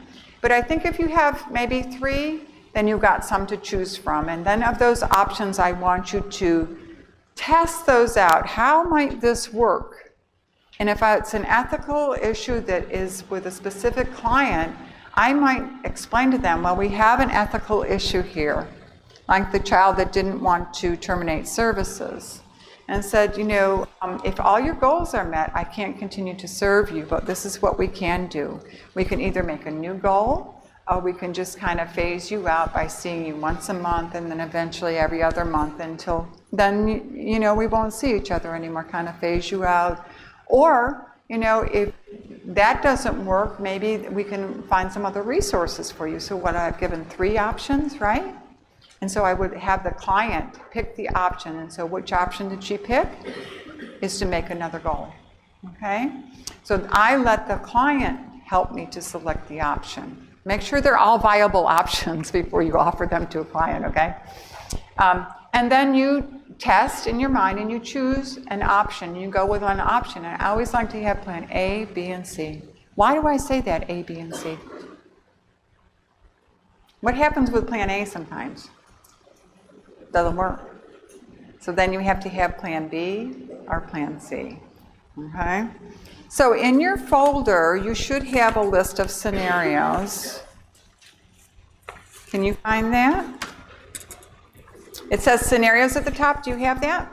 Looks like this? Okay. I'm going to leave the gift process up here. And what I'm going to do is I'm going to put you in groups by number, okay? So let's start over here. What I'm going to ask you to do is have your reporter selected, okay? And recorder, I hope you wrote legibly. Helps a lot. And so we're going to go around the room. And I want the person who is reporting to hold the microphone and talk. Okay, this is your big claim to fame. Let's give both these groups a round of applause. They had slightly different approaches, but each of those are very valuable. So we need to run the microphone over to number 2 over here. And here's your reporter coming to get the mic. It's the passing of the baton. So I'll start. So the scenario is Mr. Lightfoot asked for $100 so that he can keep the storage building where much of his child's therapy equipment has been stored. He plans to pay you back when his unemployment check comes in. So the first thing we did was we get the facts, like he owes $100. He's currently unemployed. He has a student, or a child, should I say, that has a disability, and he's going to pay you back later. The ethical principles that would be violated, we said there were 2 mainly. The importance of human relationships. If you were to loan him money and you're his social worker or therapist or counselor, you're creating a dual relationship because now it's like he financially owes you back. So that might change how things happen and play out in session.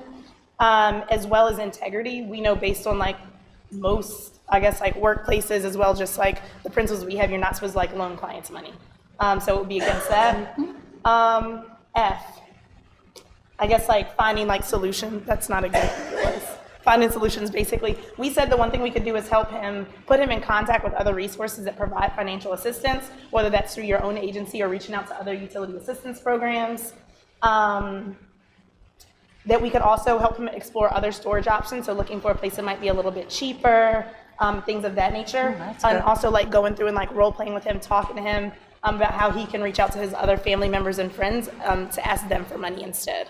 Beautiful. And then the last one, T, we said that we would talk it out, role play, lay out the different options for the clients and see which one he wants to do first, so respecting okay, his very good. situation as well. And you're the second group that talked about role play, and I think it'd be very powerful. We have another group 2. Where is the other group 2? Right here. And they have a spokesperson. Dale will be the spokesperson. I think you have to come stand by me, sorry. It's not punishment. What? I'm sorry? It's not punishment to stand by No, me. it's not punishment. It's in fact, I'll stand up here a long time. Oh. Well, we can only build on what the other group stated, but in a much slower pace. So, yeah, the facts, we wanted to get the facts in terms of, it is lacking funds for the storage building for therapy equipment. Again, the value principle is the dual relationship, and one of the things we talked about is that while therapists may, or social workers may decide, I won't loan you money, but I'll cut your fee. No, don't do that either. That's still a dual relationship. Good point. Options, again, talked about community agencies, which might provide services, but we also had a few questions. If they're in a storage building, are they really necessary? And can these items be stored in the home rather than a storage building? And we need to talk about what are the long-term solutions, because rent comes due every month. That's right. As far as the test, it's important that we not jump in and rescue, allow the client to come up with those options. Our role is to help that person identify those options. And again, we know that all of these issues become an opportunity for therapeutic solutions. So. Very good. Ooh, nice positive ending there. Round of applause. Yay. Good job. This was actually a situation that I came across. The facts were a little bit different. He actually owed $400. And it was thousands of dollars worth of therapy equipment. And so we figured out a way for him to ask friends and relatives to donate the funding. He actually brought the equipment back to his apartment, found a space, which some of you were talking about, in his own home, and the equipment got used again, which is the best thing in the world. So we accomplished a lot of things through that. He also built his support networks up that way. And he asked me personally, and what I told him was, very sincerely, I said, I understand you're very concerned about what's happening to your equipment for your child. And if I gave, and he asked for $400, and I said, if I gave $400 to you, that means I'd have to give $400 to all my other clients. And I said, I want you to just look at the car I'm driving. And at the time, it was not a very good car. And he looked and he said, "Oh, you can't afford that, can you?" I said, "No." And so what he realized is the fairness of it all. If I did for one, I'd have to do for the others. And so he got it right away. And I said, "I'm not leaving you there to lose the equipment. I'll help you to brainstorm some solutions." And then I helped him to implement the solution. So it all worked out well. Yes, ma'am. Did at any point you reevaluate the use of the equipment? Like at some point it was some Yeah. all the equipment? Yeah. Okay. The question was, did we reevaluate the use of the equipment? And yes, we did. Some of the equipment the child had outgrown and was donated back to the ECI program, and we redistributed that. That's a very significant point there. And he felt really good about that. He was giving back. Okay. So we did 1, 2, and 3. No, we have to do 3, right? Okay, so who had 3 over here? Okay, you ready? You coming up? Come on.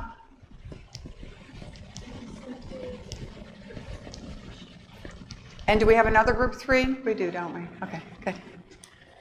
Okay, the scenario is Mrs. Gray is so pleased with her child's progress that she gives you a gift of art worth more than $50 at an office visit.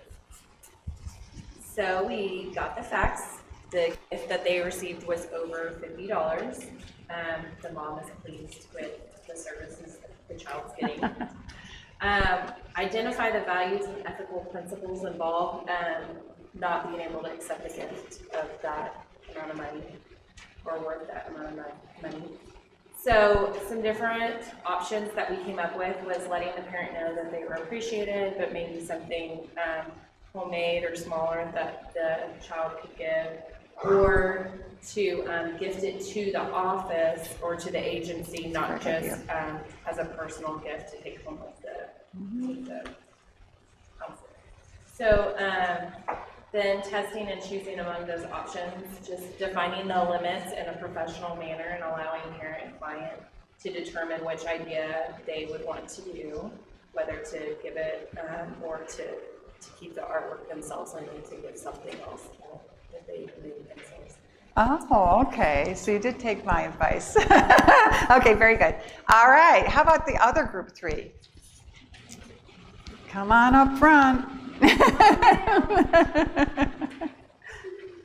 There you go. Okay, so pretty much same scenario. Child did some artwork worth more than $50. Of course, the fact is that the gift is worth more than $50. The ethical principle that we discussed is in regards to receiving gifts and also the dual relationship or special treatment that may come by receiving that gift, maybe the expectation of the parent or even the child. And then also the integrity that, we keep ourselves held to. So we want to talk about that also.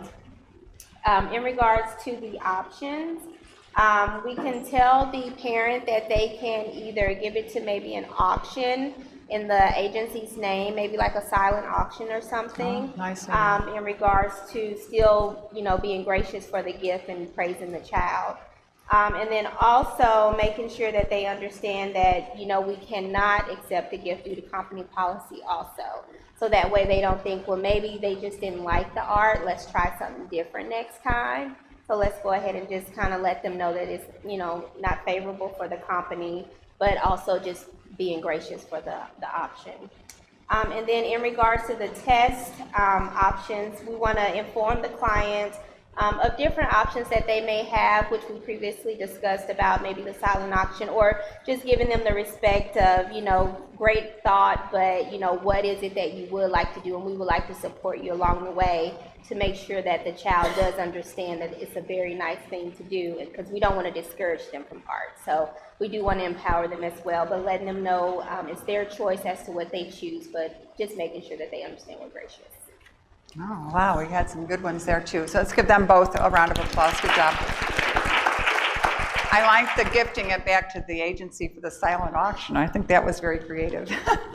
Having been the person that had to get silent auction items, I love that one. So, okay, so now we're at number 4. Who has number 4? We have one over here, right? You need to come up. talk. And we have another one, I think, over here. Do we? Okay, do you both want to come up? Come on, both at the same time. Now, we need to be done at noon, is that right? Who's in charge here? Yeah, okay. We should get through all these scenarios easily by noon, but there's a lot of information that I haven't shared with you. If you want my PowerPoint, just email me. I'd be glad to give it to you. Go ahead. So our scenario was scenario number 4, which was, we have been working with Johnny for a whole year now. We have spoken at length about meeting most of the therapy goals and the need to terminate services, but Johnny's family insists that you continue counseling at least for a while. So for G, we said that he's met most of his therapy goals, but the family wants him to continue. And we said Johnny is age 11 is what we made him to be. Okay. And so the I, our group talked about self-determination, and then the duty to not over-treat, because that wouldn't be empowering to Johnny. And then just the idea of not doing any harm to Johnny or his family. Then the F, we talked about processing with Johnny and his family what would be other goals that Johnny is wanting to do, especially just wanting to empower the family, because maybe the family doesn't know how to help Johnny, and so how can we help Johnny's family help Johnny and let that maybe be part of that final goal. That's nice. And so then for T, it would just be helping the family discover what were other goals they were wanting for Johnny, and then determining how those goals were met. Okay, good. And the other group 4? That was very empowering, by the way. I like that. Okay, our other group 4? Thank you. And you have to say the words, the other group did just such a good job, we're just going to add on to that. So there you go. Exactly. We have some of the same things for our group. So for G, we had some of the facts we had was that he's been in therapy for a year and he's met most of his therapy goals. Another fact is that we've talked about termination several times. Oh, okay. Good. And then we added a fact that the family wants him to continue counseling because they feel like he has other things to do. The family thinks so. Okay. We didn't, now what they did do, we talked about doing was setting the age for Johnny. Okay. decided to do it. For I, we put, it's kind of the same thing they said, not over-treating because we felt like he's met all his goals, so not to continue. And it might make the client dependent too. You have to be careful of that. Continuing counseling if we feel like he's met all his goals. And another thing we put for I was,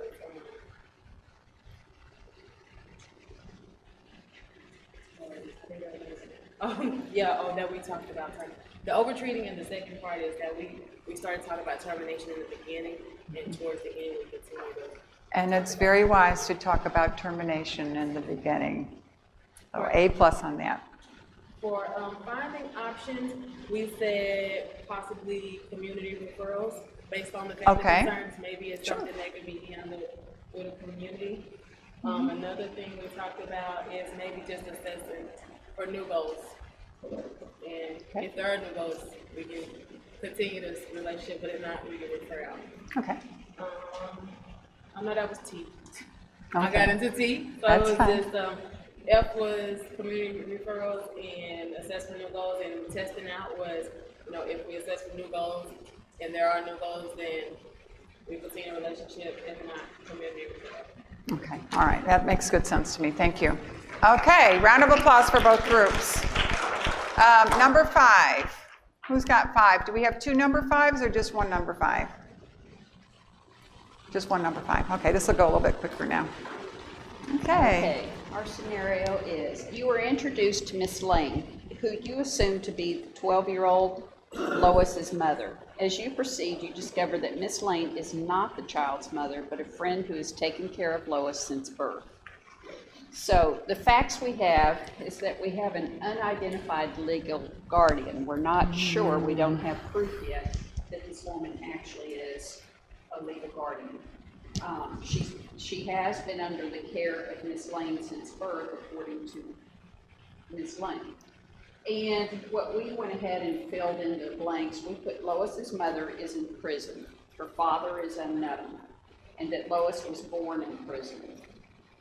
So what we do from that is we have to find out, we have to identify values and everything. And the problem with this is you cannot provide services to a minor without the legal guardian's consent. So we must find that. So to locate the guardianship documentation, if it's a prison situation and the child is born in prison, there should be documentation. There would have had to have been when the child was placed with Lois, and so we're looking for that. Now, maybe we want to find it as quickly as possible, and one of the places that may have it are the folders with the school district, and so we'll look there first because they should actually have that. If we're unable to locate that, then we'll go through the procedure through an agency to locate that paperwork if Ms. Lane doesn't have it. And the other thing is, once it's located, then services can be provided. And services, you know, it may be that we could provide the services, but finding out that this child is the child of a prison inmate, there may be more specific services out there for this child. And so that we would do some research on that and locate those in case that's more meaningful for the child. Makes sense. Okay, but the good thing is they realized they didn't have the right to provide services yet because they couldn't identify the guardian. So I think that they did a good job in problem solving through that. There are some other solutions to that depending on if you're in a school system or not, and which school system you're in, but I think you did a good job. Round of applause for group 5. Okay, group 6, who's got 6? Number 6. Thank you. The scenario was that Clark is a serious and nerdy teenager, but his mother is convinced he has autism because he does not establish eye contact or communicate with her. You, although have established eye contact and communicated with him easily. He appears to be functioning quite well at this time, except that he has poor social relationships. So for the facts, we said that he doesn't make eye contact with mom, but he does with me or with you. He has poor social relationships. He's a teenager. He has 2 siblings. There isn't a father in the picture. And we also said that we would talk to Clark about it since he communicates well with us to get his perspective. And then the ethical principles we talked about under I were it would be unethical to label the teenager and that could follow him for life. And setting boundaries, since addressing mom in certain ways could offend her as well, so you would have to set those boundaries. And then also, it's not your area of expertise. You're not qualified to diagnose him. And so that goes into talk about our options with referrals. Okay. So under options, we talked about making referrals for testing, making referrals to educate mom. And the reason we said that, I was talking about if she has 2 other kids that maybe are more normal to her, that might be unusual for her, and that's why she's thinking Maybe that. this child just has a different personality. Yeah, so just educating mom would be an That's a great one. option. I like that. And offering also referrals for like family therapy or social groups for mom and the child. And then for testing, we talked about sitting down with them, giving them these options, seeing what would work best for their family, getting mom the information she needs and that she can utilize, and then making those referrals. Okay, great discussion there. Let's give them a round of applause. Very, very nice. Okay, number 7, Mrs. Jones. Mrs. Jones? Here we go. Wasn't there a song, Mrs. Jones? I don't sing. Maybe Karen would like to sing. Where is she? Okay, so our scenario is Mrs. Jones has researched the internet and has found a miracle cure for Down syndrome, which involves giving massive amounts of vitamins to her child. She asks your opinion and to help her get these vitamins. Okay, so G, we discussed the miracle cure, is it a miracle cure or not, and it's off the internet. The medical piece of it is that you do not give an opinion or or give medical advice. You refer to a doctor, and don't help or offer to help her with the vitamins. And I is identifying the values and ethical principles One was giving opinions in areas that you're not qualified in, which is practicing outside of your scope. Right, good one. Getting vitamins and giving them to the client. You wouldn't do that because you know that sometimes a lot of vitamins could be detrimental to people, and you just wouldn't offer any type of help like that. And F is redirect her to the doctor, someone who does alternative medicine, redirecting her from believing everything that she's reading on the internet as well.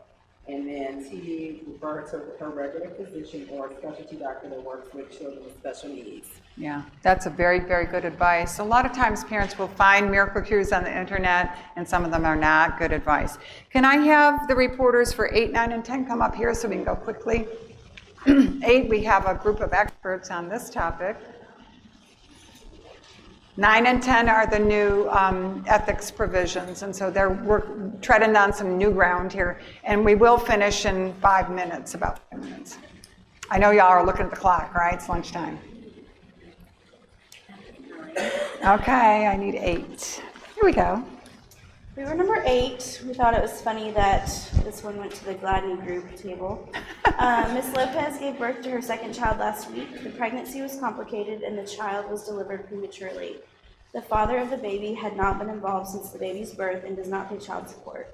She complains of being constantly tired, not eating, and having suicidal thoughts. She lives alone with her 2 children. So we gathered the facts. It's her second child, born premature, with a complicated pregnancy. She lives alone. The birth father is not involved and doesn't pay child support to her. She's having suicidal thoughts, not eating, and is very tired. The I was providing her service. We need to make sure that we're giving her the correct service that she needs and options. And also competence. We talked about how, if she is having suicidal thoughts, are we qualified to assess that, or do we need to get her seen by somebody to make sure that that's good point. A good assessment? The F, we wanted her to have an assessment to give her possible referrals in the community that could help her to explore options. Our table also talked about the option of adoption, if that was something she's open to considering. Or of course. And we wanted an assessment of the children's safety. Was she not eating because they didn't have food, or because she was just feeling depressed and not hungry? Do the kids have what they need? And the T was getting her some postpartum counseling, maybe having her see her doctor to be assessed for postpartum depression, programs that could help her with some rest or respite, and if she had family around that could provide her with some help. Exactly. Oh, wow, that was a very good answer. I like the postpartum depression. Round of applause for the Gladney group. Yay! Good answer. Here you go. You get the new question. Yes. Ooh. You had a great time at a party and put some rather inebriated pictures of your fun time on your unlocked Facebook page. So the facts are that you were at a party and your Facebook page is unlocked. The I is technically it's like a dual relationship if you are if it's unlocked, so the whole world can see that, including your clients. And also on number 12 of the scenarios, technically it's conflict of interest because it could harm your client, especially if you have a client that's you're seeing for substance abuse. Yes, and then they see you there. So, solutions for F would be, we should delete the pictures, not put pictures like that in the future. If you're tagged by this person, untag yourself, and in the future, lock your Facebook page. And T, you could just, if you're not sure if the pictures that you're putting on there are appropriate, talk to your peers to have them look at it from the eyes of a client to see what their opinion is. And then just basically check to make sure if you're not sure how to lock your Facebook, have somebody do like a test run, say, okay, look on here and try to see if you can get them in there, and that's what we got. Very nice. Did they learn the new information well? Yes, good deal. Thank you so much. And last but not least, and we're right on time here. You were convinced to always be there for your clients and share your personal cell phone number with them. be quick in your responses to your valued clients, you texted confidential information back and forth with them about an upcoming custody hearing regarding their children. Uh-oh. So the G is that she shared personal cell phone number, and that she texted confidential information, that it wasn't just a one-time thing, that it was back and forth and ongoing. The I is confidentiality, specifically with technology as well. The F, the options is to tell them you can no longer use the personal cell phone number, to call with work phone numbers, or to email at the work email address. And just to inform them that you would respond to them as soon as possible, and if you're concerned about valuing them and responding, just to reinforce that. And the testing, that we said that this client decided to do emails because it was hard for them to get on the phone, like during work hours and things like that. And that if they continued to text the personal cell, that you would not respond to them. Okay, all right. There might be some other answers to that. Round of applause, good answers. Some other answers, though you might not want to do it. You can block things on cell phones. You can also change your cell phone number, which is the kiss of death. You don't usually want to do that, but just don't give that out, okay? All right, you guys were a wonderful audience, and guess what? We're done. 3 hours of ethics is done. Yay!